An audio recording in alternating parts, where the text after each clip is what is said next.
여러분 혹시 세족식이란 거 들어보셨습니까? 세족식. 오늘 본문이 세족식의 유래라고 알려져 있습니다. 사실 이 세족식이라고 하는 것은요, 교회에서든 교회 밖에서든 흔히 시행을 하는 것을 보게 됩니다. 종종 결혼식 행사에서요, 한 부분으로 집어넣기도 해요. 신랑이 무릎을 꿇고 신부의 발을 씻겨줍니다. 대야에다가. 그리고는 내가 정말 낮은 자세로 당신을 끝까지 사랑하겠소 라는 이런 결단을 하기도 하지요. 참 보기에 좋지요. 한국에서는 또 있잖아요, 그 명지대학교라는 학교가 있는데, 여기서는요 이 세족식 하기로 되게 유명해요. 매년마다 4월달 되면요, 이 총장님하고 교수님들이 학생들 몇 명을 쭉 뽑아가지고 그들의 발을 씻겨줘요. 무릎 꿇고요. 그러면서 매년마다 내가 겸손한 마음으로 학생들을 섬기고 가르치겠습니다, 이런 이제 상징적인 행사인 거죠. 보기 되게 좋습니다. 또 로마 카톨릭 철치에서는요, 교황이 재소자들의 발을 씻겨주는 장면을 보여주기도 해요. 여러분이 아마 교회를 오랫동안 출석을 하셨다면요, 아마도 여러분이 출석했던 그 교회 어디에선가는 이런 세족식을 경험해 본 적이 있을 수도 있을 겁니다. 특별한 날이라든지 혹은 수련회 그 환경에서 리더가, 특히 담임 목사님이 교회 리더들의 발을 씻겨주고요, 또 그 리더들은 또 다른 교회 회원들의 발을 씻겨주는 그런 모습을 감동적으로 연출하기도 하죠. 그래서 어떤 교회는 이 세족식이 이 교회가 공식적으로 행해야 할 규례라고 생각하는 교회도 있기도 합니다. 우리 교회를 비롯한 대부분의 개신교회는 이 세족식을 교회가 공식적으로 행해야 할 규례라고 생각하지는 않습니다. 이 부분에서 궁금하신 분들 있으면 제가 나중에 찾아오시면 제가 설명을 해드리겠습니다.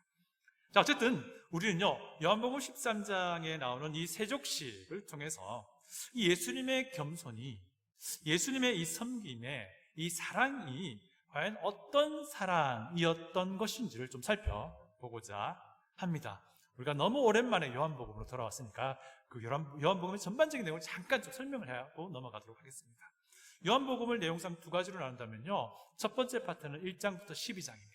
우리가 이미 이전에 다뤘던 부분이죠. 그래서 오늘 요한복음 2부인 13장부터 시작을 하는데요, 요한복음 1부는 예수님의 그 생애 마지막 일주일 이전에 예수님의 사역을 이야기합니다. 예수님이 어떻게 설교하셨고 그 내용이 무엇이고, 예수님이 어떤 기적을 이루셔서 그 기적을 통해서 무슨 말씀을 주시는지, 그리고 예수님이 개인적으로 사람을 찾아가셔서 어떻게 해야지 영생을 얻는지를 알려주시는 장면을 잘 설명하고 있고요. 오늘 본문이 시작되는 13장부터는 예수님의 마지막 일주일간 마지막 만찬부터 해가지고 일주일 동안의 사역, 그리고 예수님의 십자가에 대해서, 그리고 예수님의 부활에 대해서, 부활하신 예수님이 또 제자들을 찾아가는 그 모든 장면들을 다루고 있는 것을 보게 됩니다. 오늘 우리가 선택한 본문의 사실 가장 핵심은 1절에 나온다 할 수 있는데요, 1절을 우리 한번 읽어볼까요? 다 같이 시작. 유월절 전에 예수께서 자기가 세상을 떠나 아버지께로 돌아가실 때가 이른 줄 아시고 세상에 있는 자기 사람들을 사랑하시되 끝까지 사랑하시니라. 이 부분이 오늘 우리가 선택한 본문의 가장 핵심 요소이기도 한데요, 사실 이 부분 13장 1절은요 요한복음 2부 전체의 가장 핵심적인 부분이라고도 할 수 있습니다. 오늘은 우리가 선택한 본문 안에서 오늘 이 13장 1절을 이해하고자 합니다. 예수님이 자기 사람들을 끝까지 사랑하겠다라고 말씀하시는 부분인데요, 여기서 끝까지라는 말이 무슨 의미냐면요, 예수님이 할 수 있는 최대 한도로 사랑하셨다라는 겁니다. 예수님이 가장 최고의 사랑으로 그들을 사랑하셨다라는 말입니다. 예수님의 그 행하신 최고의 사랑이 과연 어떤 사랑일까요? 오늘 이 사랑에 대해서 좀 살펴보고자 합니다. 예수님은요, 최악의 상황임에도 불구하고 예수님 또한 심지어 최악의 사람들을 사랑하셨다라는 거예요. 만약에 우리가 이런 상황에 놓였다면요, 어떻게 반응할까요? 최악의 상황이에요. 내가 너무 힘들어요. 너무 고통스럽습니다. 다른 걸 돌아볼 여유가 없습니다. 또 내가 상대해야 할 사람들이 정말 너무해도 최악의 사람들입니다. 우리의 감정은 도무지 그들을 사랑할 수 없다라고 우리에게 말할 겁니다. 그런데 예수님은요, 그럼에도 불구하고 그들을 사랑하시되 정말 최고의 사랑으로 사랑하셨다라는 것이 오늘 본문에 나오는 내용이라 할 수 있습니다. 여러분, 우리는요, 내가 아무리 합리적이고 이성적이고 논리적인 사람이라 할지라도요, 되게 우리의 감정에 굉장히 충실해요. 목회를 하다 보면 이런 말을 종종 듣습니다. 내 마음이 지금 너무 불편해요. 그래서 오늘 예배 참석 못하겠습니다. 내 마음이 지금 너무 내키지 않아요. 그래서 지금 기도할 수 없어요. 이런 말을 종종 들어요. 네, 맞습니다. 우리는 기쁜 마음으로 하나님께 예배해야 합니다. 우리 정말 마음에서 우러나는 자원하는 마음으로 하나님의 임재 앞에 나아가서 기도드리고 헌금드리고 예배해야 되는 건 맞습니다. 그런데요, 사실 압니다. 이런 마음들이, 이런 말들이 사실은 많은 경우 변명이라는 걸 저도 알고 있어요. 어쨌든 우리는요, 우리 자신의 감정이 매우 충실한 사람이에요. 그리고 우리의 감정은요, 우리 주변에서, 내 주변에서 일어나는 그런 상황들에 굉장히 민감하게 바뀝니다. 이 말은 내 주변에 일어나는 그런 일들에 의해서, 상황들에 의해서 내 생각도 바뀌어지고 나의 감정도 바뀌어지고, 그래서 내가 마땅히 해야 할 일조차도 그냥 하지 않게 되는 그런 상황에 우리가 종종 부닥치게 된다라는 것입니다. 우리의 감정이 되게 충실해서요, 마땅히 해야 할 일조차도 우리는 거부해버릴 때가 있다라는 거예요. 우리가 그런 사람이에요. 그런데 오늘 본문 말씀을 잘 살펴보면요, 예수님이 처한 상황은 인간의 관점에서 볼 때는 정말 최악의 상황인 것을 우리가 알 수 있습니다. 그것뿐만 아니라 예수님이 지금 상대해야 할 이 대상들은 정말 최악의 상태의 사람이었어요. 우리가 만약 그런 상황이라면 우리는 예수님과 같이 이런 행동을 하기가 정말 힘들 겁니다. 나도 바쁜데, 나도 너무 힘든데 무슨 다른 사람을 생각할 수 있냐, 다른 사람 무슨 생각할 여력이 있겠느냐라고 반응하게 될 거예요. 만약에 이런 정말 최악의 사람들을 우리 앞에 두고 있다면요, 우리는 이렇게 말할 거예요. 누가 저 사람을 사랑할 수 있어요? 나는 하기 힘들어요 라고 반응할 거예요. 그런데 예수님은요, 최악의 상황임에도 불구하고 끝까지 사랑하셨습니다. 그런데 예수님은 최악의 사람들조차도 끝까지 사랑하셨다는 겁니다. 여러분, 예수님은요, 이 만찬 자리에 앞서서 앞으로 무슨 일이 일어나게 될지를 잘 알고 계셨습니다. 1절 보니까 이런 말씀하세요.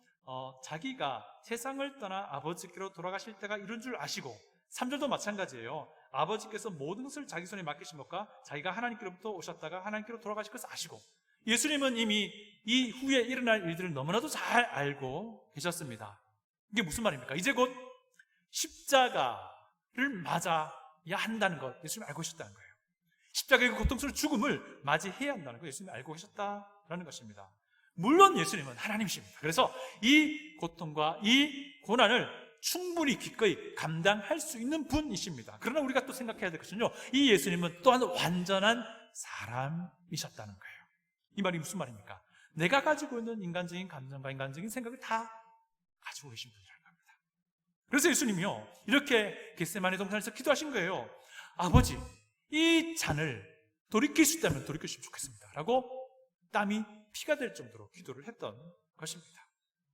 예수님은 인간의 감정과 마음을 다 가진 분이셨기 때문에 이 죽음을 일주일 앞두고 있는 이 만찬, 마지막 만찬 자리에서의 그 상황은 정말 어떻게 보면 우리가 보기에는 인간적인 관점에서는 굉장히 최악의 상황이었던 거예요. 그런데 이런 상황임에도 불구하고 우리 예수님은 자기의 사람들을 사랑하셨다라는 것입니다. 최악의 상황이 우리를 둘러싸고 있다 할지라도 그것을 능히 이겨낼 수 있는 섬김과 겸손과 사랑이 우리에게 있기를 축복합니다. 우리의 상한 감정조차도 이겨낼 수 있는 섬김과 겸손과 사랑이 우리에게 있기를 원합니다. 우리가 이제 이거 살펴보기 원합니다. 예수님이 사랑해야 할 그 대상을 좀 살펴볼게요. 예수님이 발을 씻겨주셨던 제자 중에는요, 가룟 유다도 포함되어 있었습니다. 요한 사도는요, 예수님이 제자들의 발을 씻기는 장면 직전에 유다에게 어떤 일이 벌어진 것인지를 언급합니다. 2절을 보시면요, 이런 말씀이 있어요. 마귀가 벌써 시몬의 아들 가룟 유다의 마음에 예수를 팔려는 생각을 넣었더라. 요한 사도는 이것을 설명하고 있습니다. 이게 무슨 말입니까? 이 모든 것을 앞으로 되어질 것을 다 아시는 예수님께서도 이 유다 안에 벌어지고 있는 이 상황을 알고 계시다는 거예요. 예수님은 자신을 배반하게 될 이 사람까지 최선을 다해서 사랑했다는 거예요. 요한 사도는요, 여기서 멈추지 않고요, 이 배신자 유다를 다시 한번 우리 본문을 읽고 있는 우리 독자들에게 각인시켜줘요. 10절부터 11절을 보시면 이런 말씀이 있어요. 제가 읽어드립니다. 예수께서 이르시되 이미 목욕한 자는 발밖에 씻을 필요가 없느니라. 온 몸이 깨끗하니라. 너희가 깨끗하나 다는 아니니라 하시니 이는 자기를 팔 자가 누구인지 아심이라. 라고 다시 한번 우리 요한복음 읽는 독자들에게 각인시켜주고 있습니다. 이게 무슨 말입니까? 예수님이 발을 씻기신 제자들 중에는 깨끗하지 아니하는 한 사람이 있다라는 것이고요, 오늘 본문의 흐름을 보면요, 예수님은 이 말을 언제 했냐면요, 베드로의 발만 남겨둔 시점에 했다는 것을 알 수 있어요. 우리가 보는 관점에서 이 사람 유다는 절대로 사랑할 수 없는 그런 사람인 거예요. 우리 마음이 그렇단 말이에요. 우리 예수님도 마찬가지였습니다. 완전한 인간이시기도 하셨던 그 예수님도 우리가 동일한 감정과 생각을 가지고 있다는 거예요. 우리의 마음과 같은 그런 감정을 가지고 있다는 겁니다. 그런데 그럼에도 불구하고 예수님은 유다의 발도 씻겨주셨던 것이죠. 그런데요, 이 죄악의 사람들은 유다뿐만이 아니었어요. 다른 제자들도 마찬가지였습니다. 그들은 아주 이기적인 모습을 보이고 있습니다. 마지막 만찬을 위해서 예수님과 제자들이 모였습니다. 이 마지막 만찬은 저녁 식사였습니다. 그래서 하루 종일 바깥에 돌아다닌 그들의 발은요, 흙먼지와 땀으로 아주 범벅이 되어 있었습니다. 왜냐하면 그 당시에 샌들을 신고 다녔기 때문에 그렇습니다. 그리고 당시 관습에 따르면요, 그 집에 하인이 손님의 발을 씻겨주는 것이 관습이었어요. 또 그 집에 하인이 주인의 발을 씻겨주는 것이 관습이었습니다. 그런데 문제는 그곳에서 발을 씻겨줄 하인이 없었다라는 겁니다. 그런데 발은 씻어야만 했어요. 왜냐하면요, 발을 안 씻고 여러 명이 같이 식사하기는 좀 애매하고 곤란한 상황이었습니다. 왜냐하면요, 그 당시에는요, 우리처럼 식탁에 의자 놓고 앉아서 식사하는 것이 아니고요, 바닥에 살짝 옆으로 기대는 겁니다. 옆으로 비스듬하게 누워가지고 식사를 하는 거예요. 그러다 보면은 내 옆 사람의 발이 내 등다리 뒤편에 딱 붙게 돼요. 어떤 경우에는 내 뒤통수 뒤에 있을 수도 있어요, 발이. 이런 상황으로 식사를 하게 되는 거예요. 식사하기가 애매한 거예요. 안 씻고 식사하기가, 발을. 그래서 그런 상황인데도 불구하고 그런데 아무도 나서질 않은 겁니다. 글쎄요, 어쩌면 우리가 이렇게 이들을 변호해 줄 수도 있을 것 같아요. 이 사람들 3년 동안 서로 먹고 마시고 있으니까 막 너무나도 막역해서 그 발냄새, 그 더러운 발 내 옆에 있어도 그게 전혀 문제가 안 되는 사이였다라고도 우리가 이야기를 할 수도 있어요. 너무 피곤해서 막 그런 막역한 사이였기에 그냥 씻지 않고 그렇게 식사를 한 것 아니냐라고 생각을 할 수도 있는데요, 만약에 이것도 저것도 아니라면요, 이들은 정말 이기적인 사람인 것은 분명합니다. 그런데 이 정황상 그들 참 이기적인 사람이라는 것을 알 수 있어요. 왜냐면요,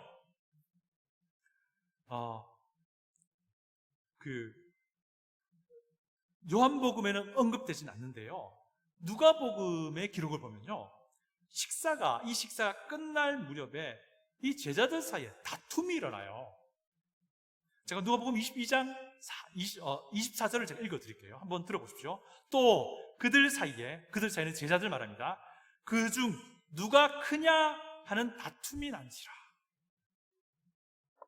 누가 더 최고냐? 라고 다툼을 일으켰다는 거예요. 내가 최고야. 아니, 내가 최고야. 너무 황당하지 않습니까? 도무지 사람들은 사랑받을 만한 사람이 아닌 거예요. 그런데요, 이 제자들 사이에 이런 종류의 다툼은요, 이전에도 있었어요. 그때는 어땠습니까? 심지어 요한과 야고보의 어머니의 치맛바람도 개입했던 그런 때가 있었던 거예요. 어쨌든 이들이 다툰 시점은요, 이미 예수님이 그들의 발을 씻겨준 뒤였어요. 그리고 제자들은 예수님이 발을 씻겨주신 즉시 하신 말씀도 분명히 기억할 수 있는 그 시점이었던 거예요. 그것이 오늘 본문 13, 14절에 나오는데요, 제가 읽어드립니다. 오늘 본문 13, 14절 보시면요, 예수님이 발을 씻기시고 나서 즉시 하신 말씀이에요. 너희가 나를 선생이라 또는 주라 하니 너희 말이 옳도다. 내가 그러하다. 내가 주와 또는 선생이 되어 너희 발을 씻었으니 너희도 서로 발을 씻어주는 것이 옳으니라. 선생인 내가, 너희의 주인 내가 너희 발 씻겨주었으니까 너희도 겸손함으로 다른 사람 더 낫게 여기고 그렇게 섬겨야 한다라고 분명하게 말씀을 하신 거예요. 그런데도 그들은 내가 최고라고 서로 싸운 것이었던 겁니다. 정말 이 사람들 최악의 사람들이에요. 그런데 그럼에도 불구하고 예수님은 그들을 최고의 모습으로 사랑하셨고 최선을 다해 사랑하셨다라는 것입니다. 네, 누군가 이런 말씀하는 거 들었습니다. 은혜의 눈으로 보면 최악의 사람은 보이지 않습니다. 다만 연약한 사람이 보일 뿐입니다. 아멘. 아멘. 저도 이런 눈 가진 사람 되기 원합니다. 저도 최악의 상황이라 할지라도 사랑하기 원합니다. 최악의 사람이라 할지라도 기꺼이 사랑하기 원합니다. 최선을 다해서 최고의 사랑을 실천하기 원합니다. 우리 모두가 이런 하나님의 사람이 되기를 원합니다. 그런데 우리가 이 시점에서 잊지 말아야 할 것이 있는데요, 우리가 실천해야 될 이 사랑이 지향하는 바가 뚜렷해야 한다는 것입니다. 이 사랑이 목적하는 바가 분명해야 한다는 거예요. 만약에 우리의 사랑의 지향점이 올바로 세팅되어 있지 않으면요, 우리는 너무 쉽게 넘어지고 쓰러질 것입니다. 제자들은요, 끝까지 자기를 사랑하신 예수님의 모습 보면서, 또 우리 성경을 읽는 독자 우리는 이 끝까지 자기 제자들 사랑하신 예수님의 모습 보면서 이렇게 순수한 마음으로 결단합니다. 나도 겸손한 마음, 나도 이 사랑의 마음을 실천해야겠구나 라고 생각합니다. 그리고는요, 이런 행동을 통해서 다른 사람의 마음을 감화시키기를 원하는 마음을 가지게 됩니다. 다른 사람의 감동을 주고자 할 거예요. 그런데 얼마 지나지 않아 다 쓰러질 겁니다. 답답해서. 왜? 잘 안 되거든요, 그게요. 왜냐하면요, 목적이 잘못 세워졌기 때문입니다. 나의 변화된 마음으로, 겸손한 마음으로, 나의 사랑의 마음으로 사랑을 실행해서 그 사람들의 마음을 얻고자 하는 바로 이것에 목적을 두기 때문에 우리는 넘어지고 쓰러지는 겁니다. 그럼에도 불구하고 우리는 겸손과 사랑을 포기해서는 안 되는데요, 우리는 최선을 다해서 겸손하고 사랑해야 합니다. 그러나 다만 우리가 생각해야 할 바는 지쳐 넘어지지 않도록 해야 되는 것입니다. 그러기 위해서는 오늘 본문 안에서 예수님의 이 겸손과 낮아지심과 이 섬김과 사랑이 가졌던 그 목표가 무엇인지를 살펴볼 필요가 있습니다. 우리가 실행해야 할 이 사랑의 목표가 분명해야 되는데요, 예수님이 보셨던 이 세족식에서 보이신 예수님의 그 사랑의 목적은 뚜렷합니다. 무엇이냐면요, 예수님이 제자들의 마음을 얻고자 한 것이 아니었고요, 예수님이 원했던 바는 그 제자들이 예수님과 올바른 관계를 맺도록 도와주는 것, 바로 그것이 예수님이 실천하신 사랑의 목표점, 지향점이었다라는 것입니다. 네, 우리는 정말 순수한 마음으로 결단합니다. 겸손해야지, 사랑해야지. 근데 자꾸 넘어집니다. 왜? 이 목표가 우리에게 세팅되어 있지 않기 때문에 그렇습니다. 이 지향하는 바가 우리에게 분명하게 세워져 있지 않기 때문에 그렇습니다. 근데 우리의 사랑의 목적은 때로 이렇게 될 때가 많아요. 다른 사람의 마음을 얻고자 하는 것, 다른 사람의 상한 마음을 달래주기 위한 것, 이것이 우리의 사랑의 목적이 될 수 있는데, 그렇기 때문에 우리 반드시 넘어집니다.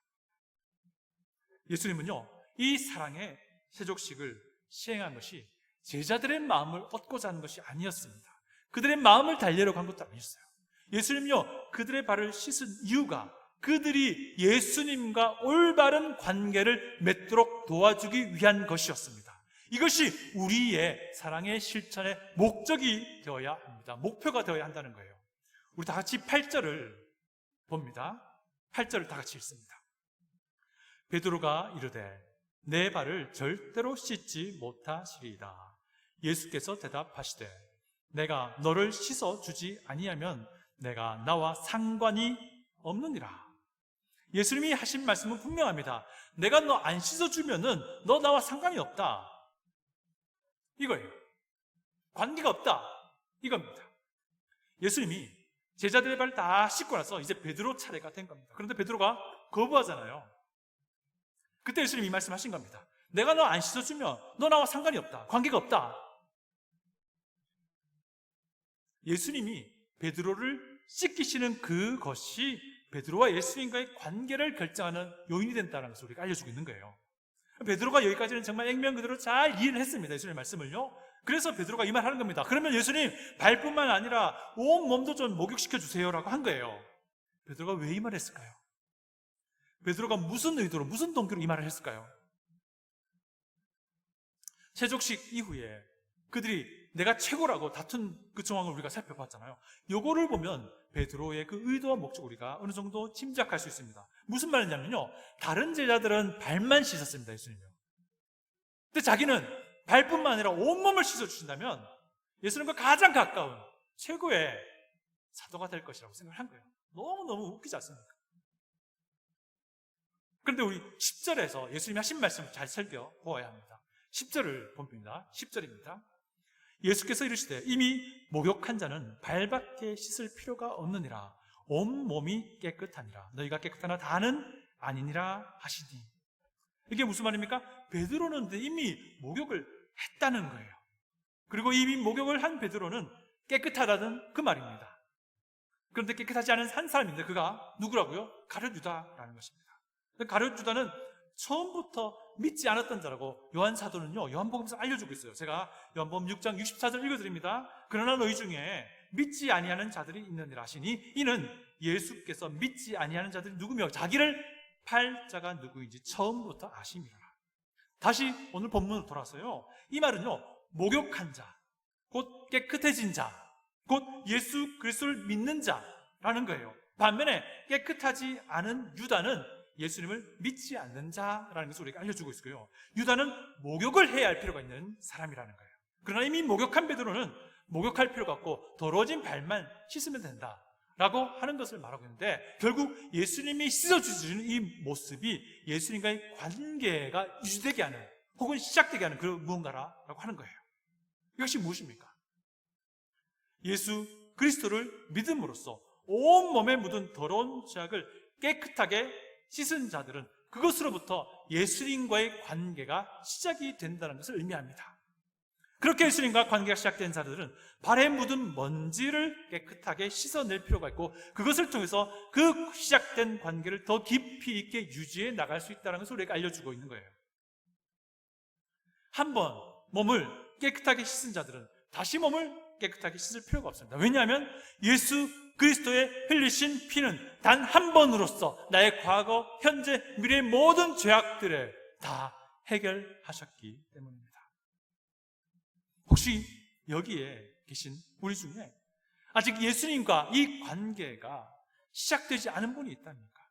오늘 하나님의 아들 예수 그리스도를 믿는 믿음을 통해서 여러분의 더러운 몸을 깔끔하게 씻을 수 있기를 원합니다. 여러분, 예수님을 믿는다는 것은요, 단순한 지적인 동의가 아닙니다. 예수님을 믿는다는 것은요, 예수님께 내 모든 것을 내어 맡기는 것을 말합니다. 그렇게 예수를 믿음으로써 여러분과 예수님과의 아름다운 관계가 시작될 수 있기를 간절히 소원합니다. 우리 중에 이 아름다운 관계를 시작시킨 분이 있습니까? 그런데요, 우리가 몸을 깨끗하게 씻은 사람이라 할지라도요, 실수합니다. 때로는 사악한 마음으로 죄를 범하기도 해요.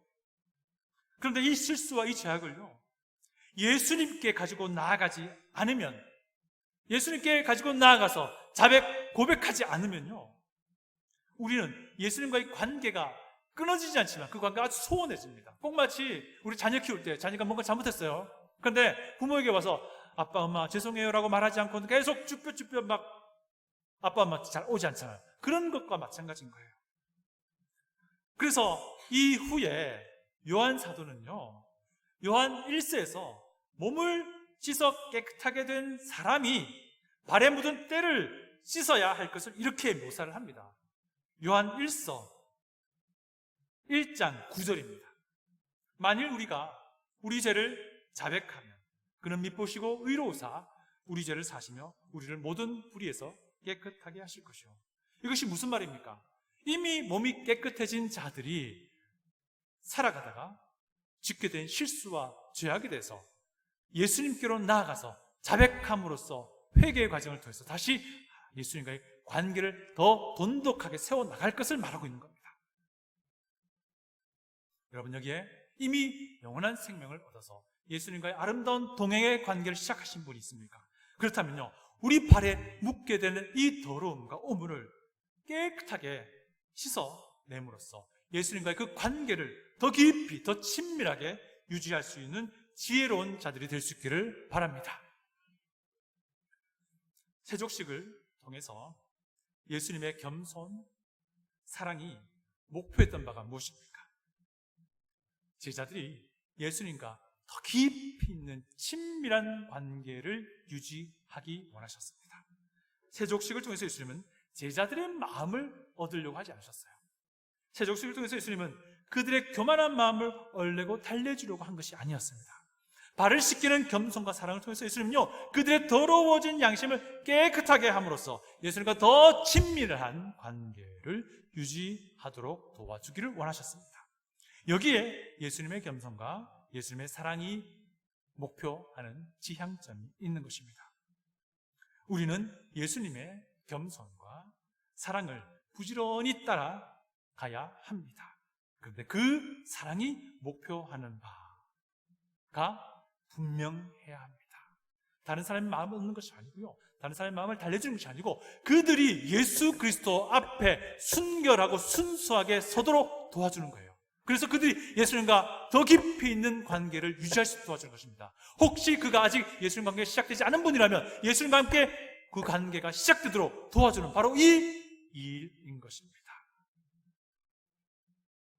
왜냐하면 그들이 예수 그리스도 앞에 순결한 모습으로 서서 순결한 모습으로 예수님과 동행하는 것이 더 중요한 문제이기 때문입니다.